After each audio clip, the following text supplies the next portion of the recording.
ہے ہند میں انوکھا مرکز تحفظ دین، یہ دین کا ترجمہ ہے مرکز تحفظ دین۔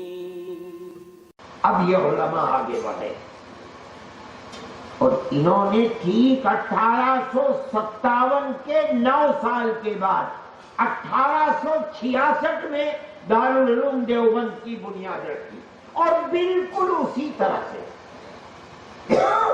اپنا بچہ ہمیں دو، ہم مفت لکھائیں گے، مفت پڑھائیں گے، کپڑا دیں گے، کتابیں دیں گے، کھانا دیں گے، لیکن زمین و آسمان کا فرق ہے۔ وہ لے جاتے تھے اپنا وفادار بنانے کے لیے۔ انہوں نے کہا کہ اس کا باپ انگریز کا دشمن تھا، ہم اس بچے کو بھی انگریز کا دشمن بنا کر کھڑا کریں گے، اور اللہ نے اس کو قبول کیا۔ میں کہتا ہوں کہ اگر انگریز یہ کہتا تھا ہم مفت پڑھائیں گے، مفت لکھائیں گے، تو انگریز یہ دعویٰ کرتا تھا کہ اس کی حکومت میں سورج غروب نہیں کرتا، ہندوستان کے خزانے اس کے ہاتھ کے اندر تھے، وہ پڑھا سکتا تھا مفت۔ یہ تو فقیر لوگ تھے، یہ تو ایسے فقیر تھے کہ آج ہے تو کل کا کوئی سرمایہ ان کے پاس نہیں ہے۔ یہ تو مذہبی لوگ تھے، یہ کہاں سے پڑھا دیں گے؟ لیکن میں آپ اس کو سوچئے کہ ان لوگوں نے اپنی قوم کو کھڑا کیا اور یہ کہا کہ اس مدرسے کو زندہ رکھو، اگر یہ زندہ رہے گی تو تمہارا ملک آزاد ہوگا، تمہاری آنے والی نسلیں آزاد رہیں گی، اور اگر یہ مر گیا تو تمہاری نسلیں مر جائیں گی اور تمہارے ملک سے کبھی زنجیریں غلامی کی توڑی نہیں جا سکتی۔ انہوں نے کھڑا کر دیا پوری قوم کو۔ آج آپ یہ دیکھیے کہ ایک مدرسہ نہیں، اس ایک مدرسے سے ساری دنیا میں گھومو، 50,000 نہیں لاکھوں دارالعلوم دیوبند دیوبند مدرسہ اسلامیہ جمعیت علماء ہند صدر محترم میں چھوڑ دوں گا، بند کر دوں گا، واحد باتیں کرتے ہو۔ ساری قوم کھڑی ہوئی ہے۔ اس ایک مدرسے کا اس وقت خرچ 30 کروڑ روپے سے زیادہ کا ہے۔ وہ بھی تو دیکھیے کسی گورنمنٹ سے کوئی امداد نہیں لی جاتی ہے۔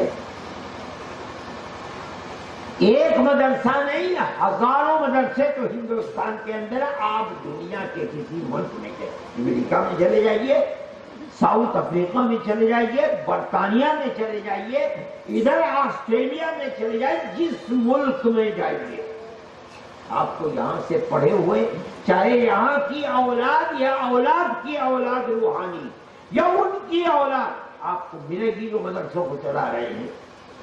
یہ دارالعلوم دیوبند کی بنیاد ہے، اس کی بنیاد کو رکھا ہی گیا ہے غلامی کی زنجیروں کو توڑ کر آزادی کا سبق سکھانے کے لیے۔ میں دلی گیا تھا، وہاں کانگریس گورنمنٹ تھی اور اس کے اندر کانگریس کے وزیر تھے، انہوں نے مدرسہ بورڈ بنانے کے لیے 800 کروڑ کا بجٹ رکھا۔ لوگوں نے بائیکاٹ کیا، میں نے کہا میں تو جاؤں گا، میں گیا ان کے پاس، انہوں نے مجھے بیٹھا دیا آگے۔ صبح سے تقریریں ہو رہی تھی کہ بھئی آپ تو ہمارے مائی باپ ہیں، آپ نے 800 کروڑ کا بجٹ بنا دیا، بڑا اچھا کیا آپ نے بجٹ بنایا، ہمیں اس سے فائدہ ہوگا اور مدرسوں کو ترقی ہوگی۔ میں شام کو گیا تو میں سارے جمی بنوا کے لوگ تھے وہاں، لیکن وزیر بیٹھے ہوئے ہیں، گورنمنٹ کے بڑے بڑے افسر، اور ہمارے ہی لوگ تقریر کر رہے ہیں، موافقت میں سب لوگ شرکت ہیں۔ مجھے صبح کو یاد بھی نہیں رہا، مجھے ایک صاحب نے بتایا کہ بھئی آج جلسہ تم گئے نہیں۔ میں ظہر کے بعد کی میٹنگ کے اندر گیا تو میں نے دیکھا کہ وزیر صاحب بیٹھے ہیں، کئی وزیر ہیں اس کے اندر۔ بات یہ ہو رہی ہے کہ مدرسہ بورڈ کا بنایا، اتنا بڑا بجٹ ہے، بڑا اچھا کیا۔ ایک صاحب اٹھے, نام لیا گیا, جماعت اسلامی کے تھے, انہوں نے یہ بات کہی کہ مدرسہ ہندوستان میں مذہب کے بقا کے لیے بڑی بنیادی چیز ہے, اس لیے جو بھی اس کے لیے قانون بنایا جائے اس کے لیے بہت سوچ سمجھ کر کے بنانا چاہیے. اور وہ بیٹھ گئے. اس کے بعد انہوں نے میرا نمبر لے لیا. میں نے ان کے سامنے یہی تقریر پیش کی کہ آپ جس مدرسے کے کو دینا چاہتے ہیں پیسے, ہم تو آپ سے نہیں مانگ رہے ہیں, آپ مدرسوں کو دینا چاہتے ہیں, آپ پہلے اس کے پس منظر کو دیکھیں, مدرسے ہیں کیا چیز, کیوں بنائے گئے. میں نے بتایا ان کو کہ مدرسے کی بنیاد اس لیے رکھی گئی ہے تاکہ اس ملک کو غلامی کی زنجیروں سے آزاد کرایا جائے. آپ آج اس مدرسے کو اور وہ چلانے کے لیے اپنی مٹھی میں لینا چاہتے ہیں. آج 100 کروڑ ہم تو آپ سے نہیں مانگتے, ہمیں نہ 1 کروڑ کا مطالبہ آپ سے, نہ 1 پیسے کا ہے, ہم تو نہیں چاہتے. ہمارے بزرگوں نے قوم کو کھڑا کیا ہے اور قوم کھڑی ہو گئی, یہ ان کی کرامت ہے. آج یہ قوم ہزاروں کروڑ روپیہ دیتی ہے اپنے مدرسوں کو, سینکڑوں کروڑ نہیں, ہزاروں کروڑ روپیہ دیتی ہے. آپ سے تو نہیں مانگتے, آپ کیوں دیتے ہیں اس کو؟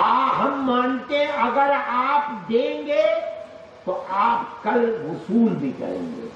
یہ نہیں ہو سکتا کہ آپ دے کر گھر بیٹھ جائیں. ہمیں 10 پیسے دیں گے تو 20 پیسے وصول کریں گے, اور ہم نہیں چاہتے کہ آپ ہمارے مدرسوں کے اندر دخل دیں. وہ وزیر صاحب جو بیٹھے تھے وہ کہنے لگے کہ ہم آپ سے وعدہ کرتے ہیں کہ ہم دخل نہیں دیں گے. میں نے ان سے کہا کہ میں آپ کے وعدے کو تسلیم کرتا ہوں, آپ نہیں دیں گے دخل, لیکن ہندوستان ایک سیکولر ملک ہے, یہاں ہر 5 سال کے بعد انتخاب ہوتا ہے. میں نے ان سے کہا پچھلے 5 سال کے اندر بی جے پی گورنمنٹ تھی, لوگوں کی امیدوں کے مطابق نہیں ہوئی, 5 سال کے بعد ہٹا دیا, آپ کو بیٹھا دیا. آج آپ کی گورنمنٹ ہے, میں آپ سے پوچھتا ہوں کہ کیا 2 سال باقی ہیں, آپ یہ گارنٹی دیتے ہیں کہ 2 سال کے بعد جو الیکشن آئے گا آپ ہی آ کر بیٹھیں گے کرسی کے اوپر؟ وہ خاموش ہوگا. میں نے کہا آپ نہیں دے سکتے گارنٹی. اگر آپ گارنٹی 2 سال کی نہیں دے سکتے تو مجھے بتائیے کہ جو 2 سال کے بعد آئے گا وہ مدرسوں میں دخل نہیں دے گا, اس کی کیا گارنٹی ہے؟ آپ تو 2 سال کی بھی گارنٹی نہیں دے سکتے. اور میرے دل کے اندر یہ ارمان ہے کہ جب تک دنیا رہے گی تب تک ہم مدرسوں کو چلاتے رہیں گے. آپ کے پاس ہم اپنے مدرسے آپ کو نہیں دیں گے. ہند میں انوکھا مرکز تہا